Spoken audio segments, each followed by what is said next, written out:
Let's go.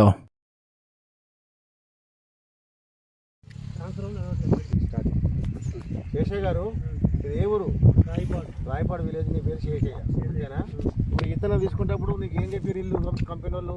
Bhim 36 బాగుంటుంది ఇచ్చి వాళ్ళు రాకుండా పోయారా? మళ్ళీ రాకుంటే వస్తామని చెప్పి ఎన్ని రోజులకు ఒకసారి వస్తారు? మీ ఎంబడి వారానికి ఒకసారి వస్తారా? కంపెనీ వాళ్ళు పంపిస్తారా? సార్ వాళ్ళు పంపిస్తారా?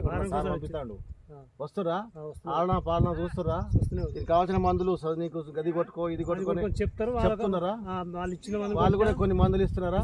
తీసుకున్నా. అంటే విత్తనం పెట్టే కాంచి కోతకు వచ్చిన దాకా ఉంటామని మీకు మాట ఇచ్చినాం విత్తనం ఇచ్చేటప్పుడు. ఆ ప్రకారంగా కంపెనీ వాళ్ళు ఉన్నారా లేదా? విత్తనం ఇచ్చేస్తే మళ్ళీ మర్చిపోరు కదా. ఈ విత్తనం నీ వాడచ్చా లేదా రైతులు? దిగుబడి విషయంలో ఎట్లున్నది? మంచిగా సార్. నల్లి విషయంలో ఎట్లున్నది? నల్లి మొత్తం తట్టుకుని తూకం ఎట్లున్నది? కలర్ ఎట్లున్నది? రైతు వారిగా దీన్ని తీసుకుంటే లాభమా నష్టమా? లాభేగా. ఓకే, థ్యాంక్ యూ అండి.